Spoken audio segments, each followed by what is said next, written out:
throughout most of the year, he appears to be a perfectly normal creature, except for the fact that he reads these weird books and magazines with funny covers, where you can see people drifting around in space. Apart from this, he seems perfectly okay, perfectly ordinary, nice guy, goes to the office 5 or 6 days a week. Once a year, he climbs up the Golden Hill in his dirty little Macintosh. And when he gets to the top, there is a golden castle labeled Metropole Hotel, 45th World Science Fiction Convention. He gets in there, he pulls off his dirty Mac, and he becomes a different, radiant creature among other creatures like him. That's the secret of the science fiction fan. Once a year, he has a transformation. Fastens here on the shoulder. Yeah. I can find the hook. There we go. Summer '87 and some 6,000 science fiction fans from all over the world had their transformation in Brighton. Well, more of a celebration, really, of an art form which for many of its followers is as much a way of life as it is a branch of literature or a type of movie. Brian Aldiss, having just offered a tongue-in-cheek analysis of the science fiction fan, writes more seriously that science fiction is the search for a definition of man and his status in the universe. This film is less ambitious, seeking rather to discover what it is that appeals in science fiction to a handful of those who came to Brighton. First, another definition. Science fiction gives you the opportunity to explore ideas, basically. It's a fiction of ideas. It's a fiction of, oh, I wonder what would happen if it didn't quite work out that way. I mean, you put it down and you've got science fiction. You can say, well, I wonder what would have happened if we lost against the Spanish Armada, and you've got science fiction. Or you can say, I wonder what would happen if we actually did manage to put a man on Mars, and you've got science fiction. It's a matter of wondering what if. Oxfordshire schoolteacher Alison Cook did a lot of wondering what if, when, as a little girl, she found that books like Black Beauty and What Katie Did held far less fascination for her than titles like Return to Mars or Death Rays of Ardilla. Her interest grew, and with it the feeling that she wasn't quite like everyone else. Then, Deliverance. The first convention that I went to, it was a great relief. It was a bit like coming out. I had been a closet science fiction fan for a very, very long time, and I went along to the '79 Worldcon. You can just, if you tip it. It was like taking off a pair of tight corsets. It was such a relief to sit down and actually talk about science fiction and things connected with science fiction without getting ready for flinching from the comments that other people give you about the subject. Well, if I go into the local bookshop, the owner always looks up and says, "Ah, coming in for some more rubbish, are you? When are you going to read some real books?" I go to science fiction conventions because it's fun.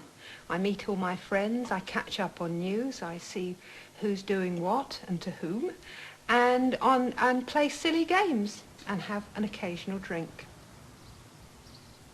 I feel very sorry for the straights in society who wash the car and just do the gardening and don't have that little extra eccentricity to do something else, something far away from everyday life, a bit of fantasy in your life. A favourite fantasy in Alison Cook's life is to imagine herself in the surreal world of a particular Michael Moorcock novel, in which guilt, conventional morality and sin have no place. They've become irrelevant. Her costume, on which she's been working all year, is inspired by one of the characters in the book, and she'll wear it at the convention's masquerade. Moorcock's novel, which has inspired many of her costumes in the past, is called The Dancers at the End of Time. At the end of time, it's the end of the Earth's history. The whole world is running down towards the final dissolution. Entropy has set in. The fantasy world at the end of time is inhabited by the even more fantastic female, the Iron Orchid. She's a very cool lady, the Iron Orchid. She is very sure of her own abilities. She glides through life. She has no problems whatsoever. Everything is a party or a game to her. And she can wear the most fantastic, unusual costumes. She might decide to colour her skin almost like a tattoo of flowers or whatever, have living flowers growing from her, because it is possible. If the Iron Orchid's achievements take some beating, probably more impressive is Alison's own achievement in being able to play the role at all. By the time I was 18, I was 17 stone 10. So I have lived through an adolescence when there were mini skirts and Twiggy was the greatest model, as in my fatitude. I'm a food alcoholic, a foodaholic. I'm still a foodaholic, I'm just very careful. I lost 7 stone just before my first convention, and basically I was very pleased to win that particular prize, because the prize was for the costume, but the prize was most beautiful, which was quite a buzz at the time, which made me go on. The Iron Orchid I'm doing a different costume for, because on the 29th of August, which is when the competition is, it is in fact my birthday, and I shall be 37, and if I don't want to start having to go in as the bug bladder beast from Trall. There is a certain age at which strutting about semi-clothed is not a good idea, and I'd rather finish on a high note than fade out gradually. Like any loose grouping of this size, the convention has its mainstream and its fringe. 42nd Squadron is a fringe group of fans, here improvising a sort of space western in a local pub. It may not be everyone's cup of tea. What planet are you from? I always like spaces. Well, depends which space you had in mind. Well, I know a little airlock around the corner. Well, I say you can't. No, oh, women! We know that we are part of the matriarchal empire of Earth. We are the outer planetary squadron of the Imperial forces. 42nd Squadron is the crack squadron. Pretty violent, wasn't it? Yes, but nobody was hurt. It's fantasy. It looks violent, it sounds violent, it's very, very loud. But we all get up, we're all friends, nobody's damaged in any way, except for the eardrums of a couple of us. Kate, what was all that about? Technically a bar brawl. Otherwise better known as us having fun. It was very odd. That's what it was meant to be, because we are, normally. It is, of course, the fans who like dressing up who attract most media attention. But they're still very much a minority. And among the more bookish fans, reaction to groups like 42nd Squadron ranges from outright derision to polite disdain. I was walking down the street at lunchtime today and saw some people in full fancy dress walking towards me. And the first thing I did was take off my convention badge so I wouldn't be identified with them. They're very embarrassing. I find them so, but they enjoy it. And so long as they're not actually harming anybody, they can get on with it. Founder member of 42nd Squadron, Geetha North, is a claims adjuster at the DHSS in Brighton. For her, the two activities are complementary. I need to do the fantastic outside of work to cope with the job. It's a very stressful job, it's hard work, it's not intellectually stimulating. I need to be able to go away and do something absolutely, totally different so that I can come back on Monday relaxed instead of taking the work home with me in my brain. You're watching Sleepcore. Pleasant dreams.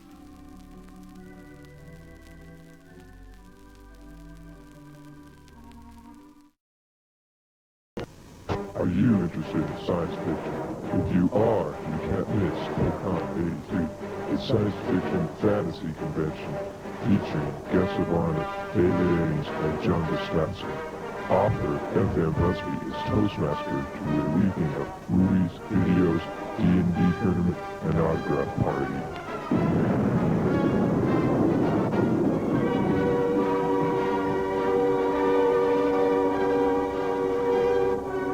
And for the comic collectors, there's going to be thousands of Marvel, DCs for sale in the dealer's room, and a costume contest, art show and sale, a masquerade, a banquet, and lots more. July 15, 16, and 17, for total Spokane, Washington.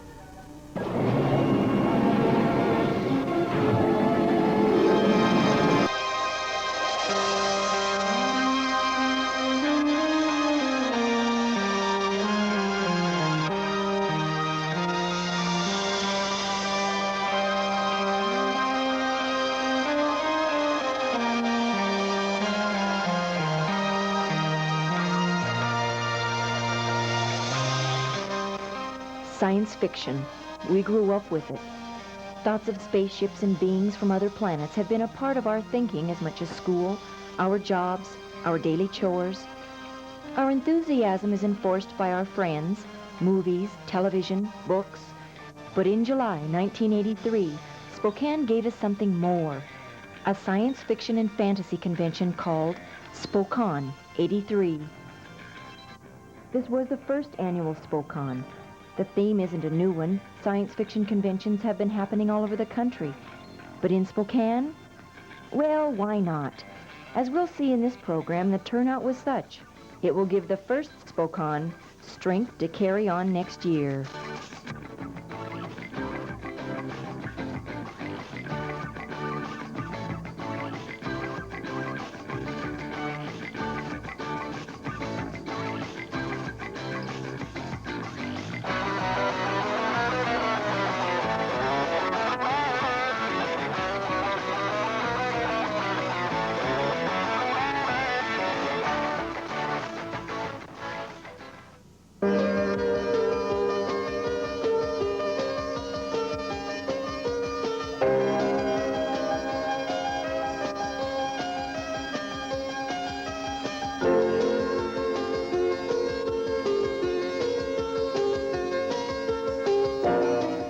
An artist and a fortune teller were there to draw you a picture or tell you the future.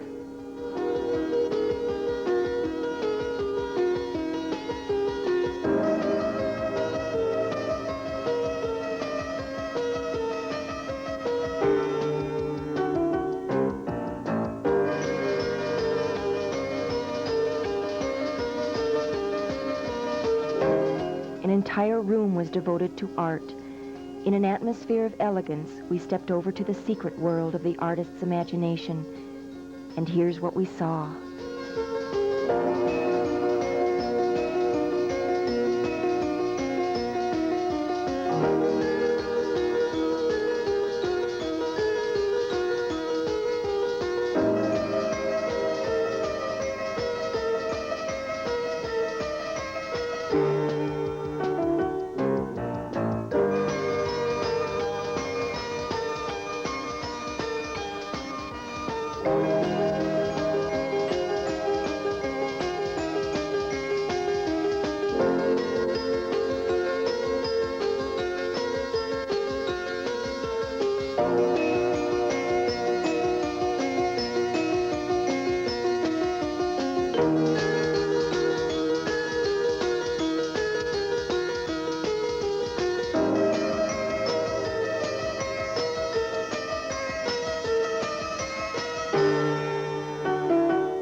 The dealer's room drew the book people. Paperback, hardback, antique, well-known and unknown, comics old and new. Some you recognized from childhood, wishing, as you looked at the price tag, you'd have had better foresight and not thrown them away in a sudden fit of adulthood.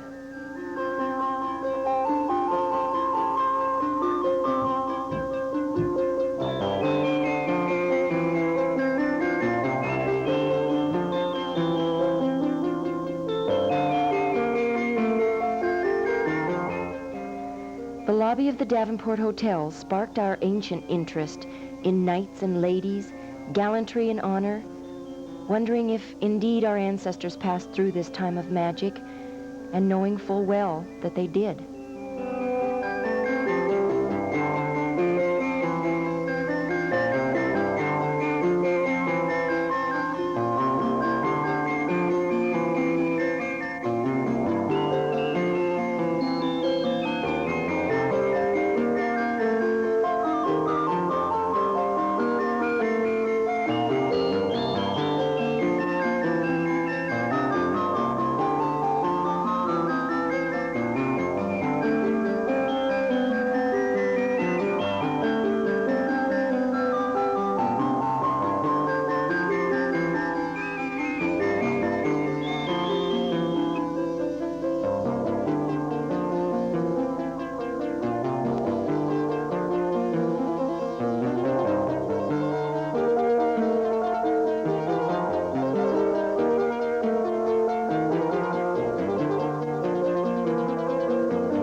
notice is the extent to which Spokane members involved themselves. Saturday night, the costume contest was held. The contestants not only were judged for their costumes, but for the brief presentation of the character they had become. And as they say, oh, you should have been there.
And here are the winners.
Many costumed characters participated in a production to promote Spokane 84.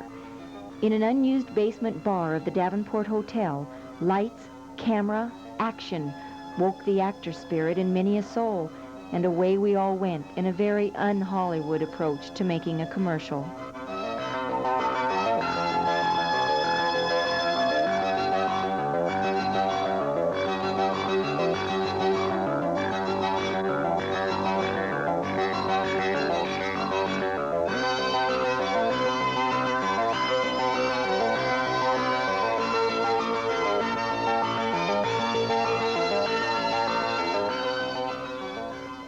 The final edited version will sleep until sometime next spring, when it will invade your television set to remind you to come to the second annual Science Fiction and Fantasy Convention, Spokane 84.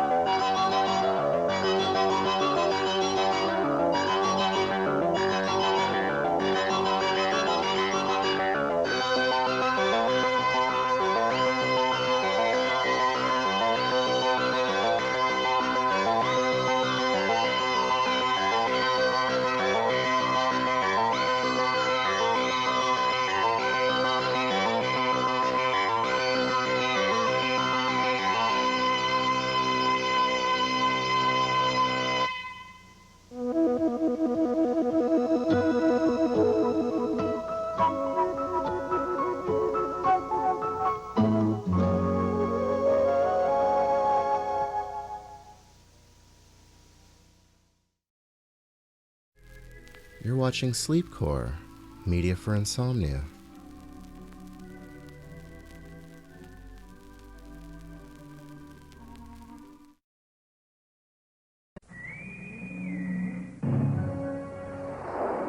Attention trekkers, come meet Voyager star Roxanne Biggs Dawson and Babylon 5 star Jerry Doyle at a Trek convention the weekend of March 9th and 10th at the Sheraton Baltimore North Hotel in Towson.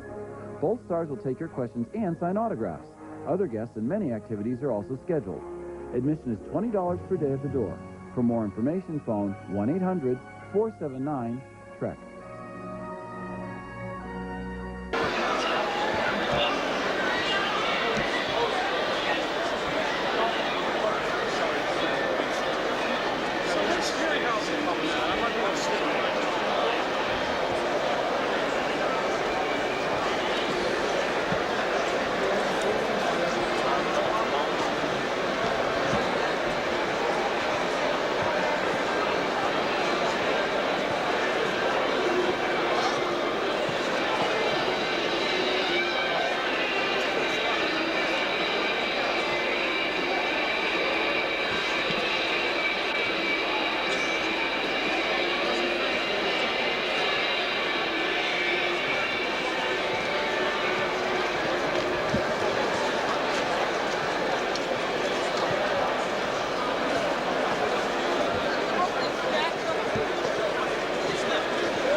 $6,000, I'm sick of it because I can go on top of that one. We spent like 6.5.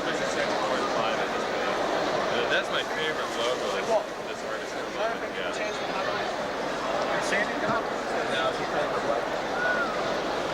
Every day. I, however, no, I'm just eating 2 Indian nuts and then 1 kilo. We have a Spartan regiment. Jeez, I talked to her on the phone. She goes, well, I can't stop now. I'm, pounding boards. And she's like, have you seen this? Oh, yeah, I love it. It's hilarious. Is this good? Yeah. Oh, yeah, that's real good. As a matter of fact, just comments from people coming through. Scream on me, please.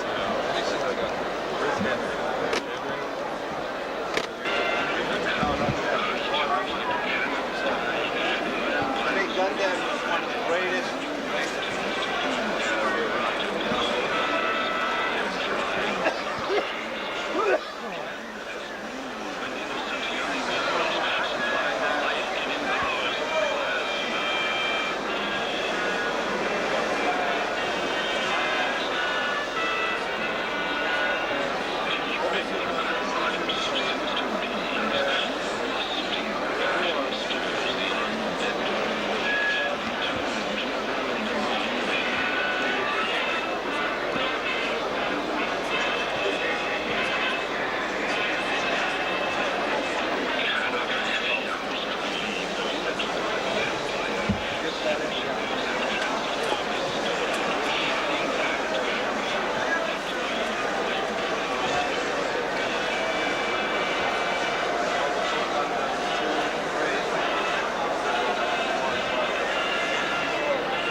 try to go there even if I get a table or not get a table.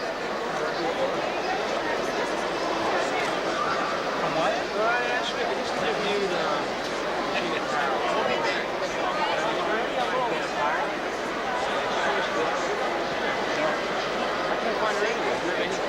Did you see her?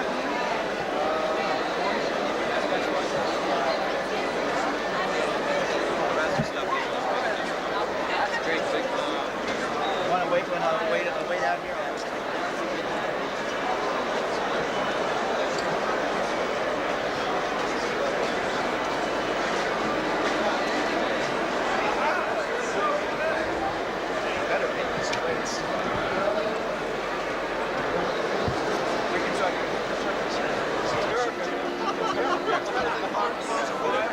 And actually, to be honest with you, it's a little better than that because these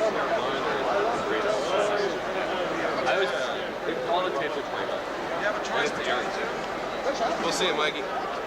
Okay. Okay. Be good. Be calm. Sure will. Nice meeting you. Same here. Bye. Hey, Chris, somebody said actually choose this kind of article. This is just one of many duplications. Where's Matt Bond? Yoo-hoo! How you doing? Susan Hyman is here, one of our Sci-Fi Buzz producers, fresh back from Confer Runs 4. Now, why the fur there? What's that fur? That's for Furry Fandom. Mm-hmm. It was an anthropomorphic animation festival. What the heck is that? Oh, I thought you'd ask that. That is when you ascribe human traits and characteristics to an animal. Oh. Kind of like. Well, like this picture here. Oh, is that Dan Rather? Oh, that's you! Very good, Mike. Nicely done. Yeah. An extinct animal right there. Not really. Now, you're talking about ascribing personal traits to like a Bugs Bunny or Roger Rabbit or something like that. Well, it starts there, but just take a look at this piece because it goes way beyond. Fun, fur, and hundreds of fans were out in force at this year's 4th annual Conference in Costa Mesa, California. Since its inception, the convention has evolved into a high-energy celebration of anthropomorphic art, animation, and attitude.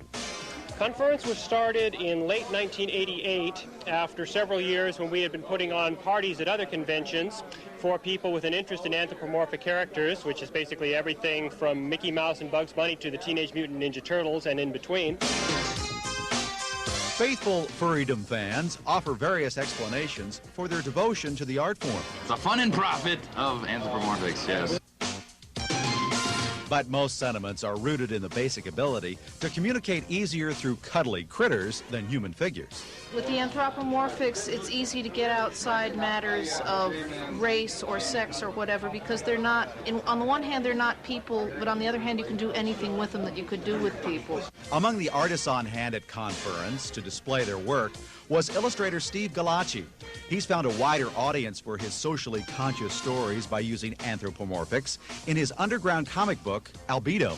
Having these cute little characters doing very serious, straight science fiction stories, serious action, in-depth social and political issues being explored and all that.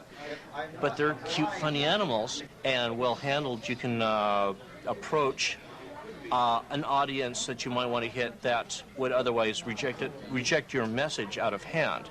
Anthropomorphics also offer a refreshing option for artists like Christina Hansen, who are intent on expanding their creative horizons. I've been working a lot with the human figure for so long. I've been kind of going out of my way to find challenges, and that's a lot of what the anthropomorphics do for me, is they give me a challenge and something different and something new to work with. Artists and fans alike appreciate the anthropomorphic's ability to exude a comforting illusion, transforming even the most ferocious of creatures into something harmless and huggable. Anthropomorphics are fun. They give you the ability to do exotics that are still familiar somehow, so that it's not something so extreme that you might scare somebody with it. Yes, they are cuddly and fun, but according to Conference co-director Rod O'Reilly, the ultimate advantage of funny animals lies in their ability to push our imagination to the limits.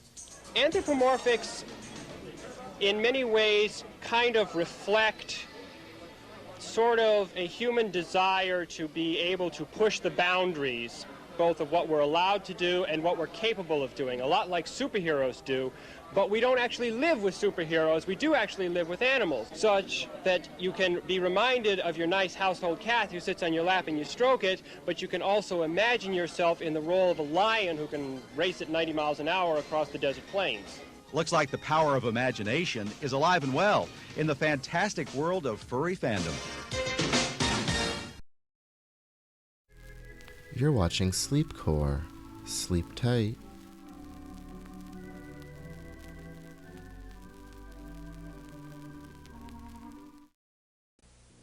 The largest comic book convention in Northern California, the Wonderful World of Comics, Saturday, May 2nd and Sunday, May 3rd at the Oakland Convention Center. Collectors Comics, Star Trek items, Robotech, movie stills, Japanese animation, comic art show. Meet Marvel Comics Stan Lee, Jim Shooter, The Amazing Spider-Man, and many other guests. Tickets are $4 per day from your favorite comic store, $5 at the door. Collectors and fans, don't miss the Wonderful World of Comics, May 2nd and 3rd, Oakland Convention Center, 10th and Broadway, Oakland. This is it, the second annual Mighty Marvel Convention on April 23rd, 24th, and 25th in New York City. This is Stan Lee talking, and you are there. Now, I'll shut up and give you a chance to see what was happening. We start off with me signing autographs after making a speech. Here we go. Here I am. What channel? There's up there. Here are the hands that did it. Here are the eyes that made it clearly. Okay,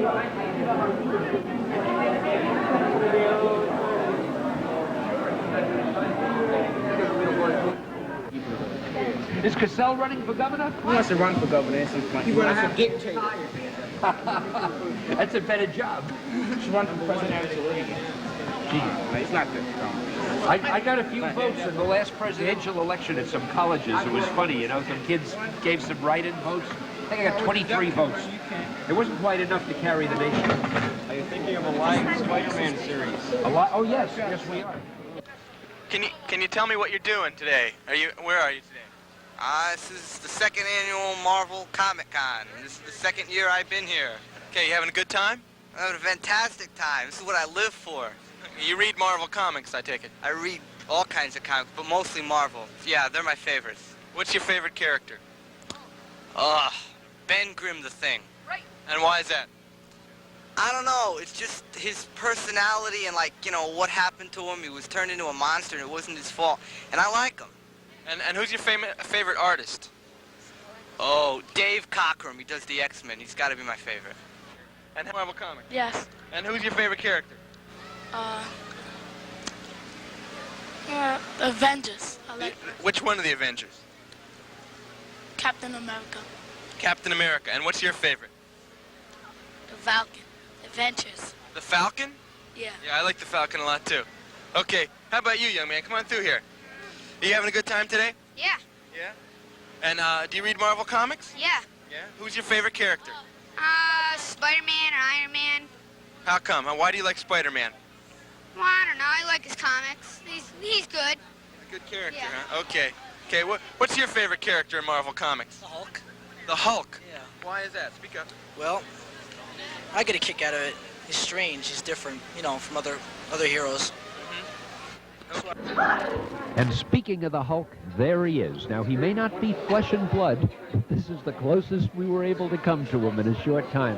I want to tell you, he was one of the hits of the show. Whoever is inside of him sure did a great job. He didn't beat up more than a few kids.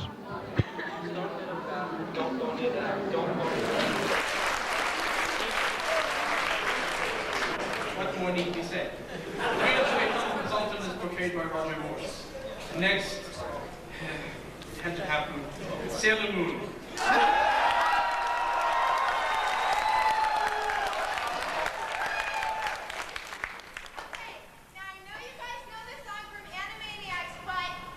She stole it from me. Oh, no.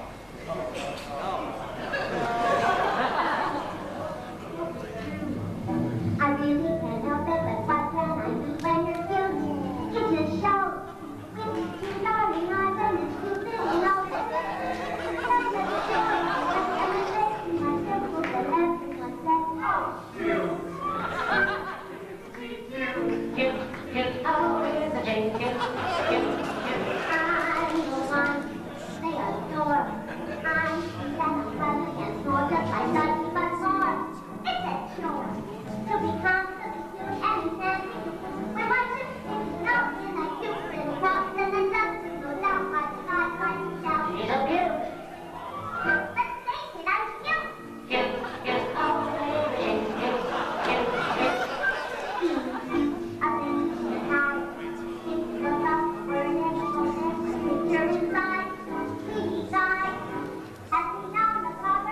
want you to see my bird. And isn't she nice? I'm just one of the friendly central and far. Oh, little G, I got beautiful and the last. If you want out, then the song is becoming disgusting. So what? I never can change nothing. I'm also the night. I'm a dog through and through. So big what you do. And also the boring, and that's why I'm snoring at you. You ruined my entire new song. I am angry. I am furious. I am enraged. I have had it. Oh, cute when you're angry. You really think so? She's cute.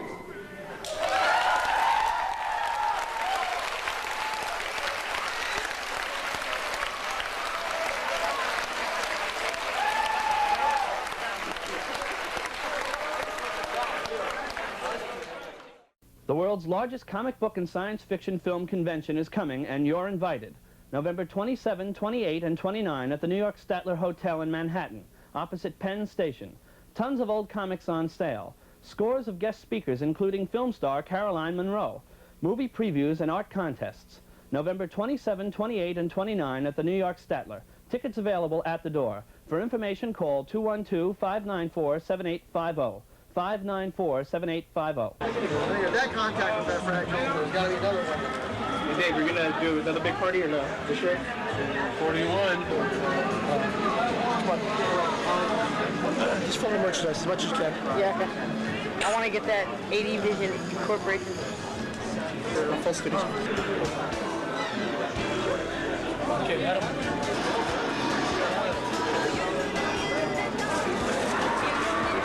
Carry it around here.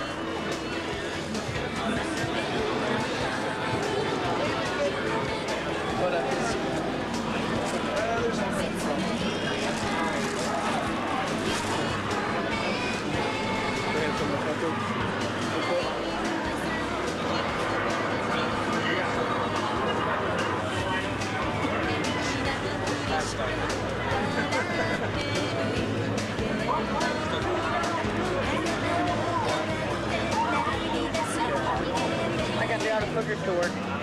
A little bit. Want to do review? Plug for your store. These guys are from Nikaku. This is one of the #1 stores in California and in the country selling anime. Am I right? Right? Right? So here they are over there. Very busy.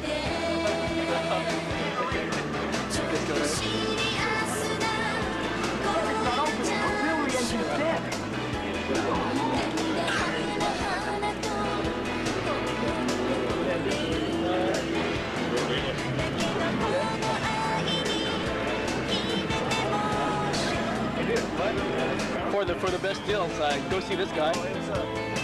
Yeah. All right, so store. Anything you want to say about this? How things going, dude?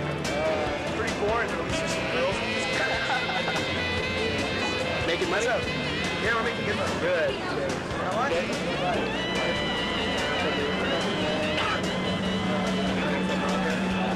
Toys, man. Yeah, get around.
them both. Which is better?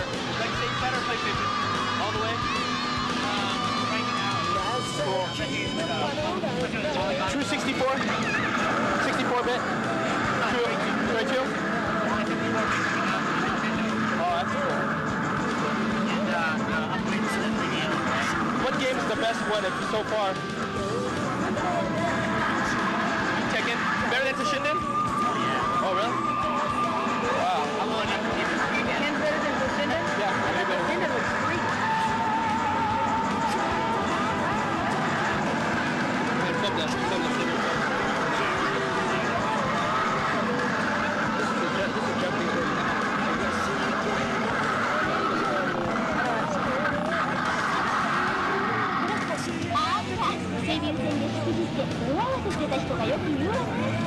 Double part game? Oh,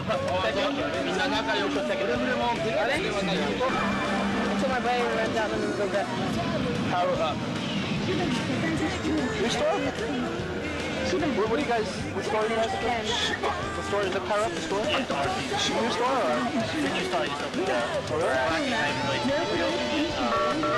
Oh, sweet. Huh? Yeah.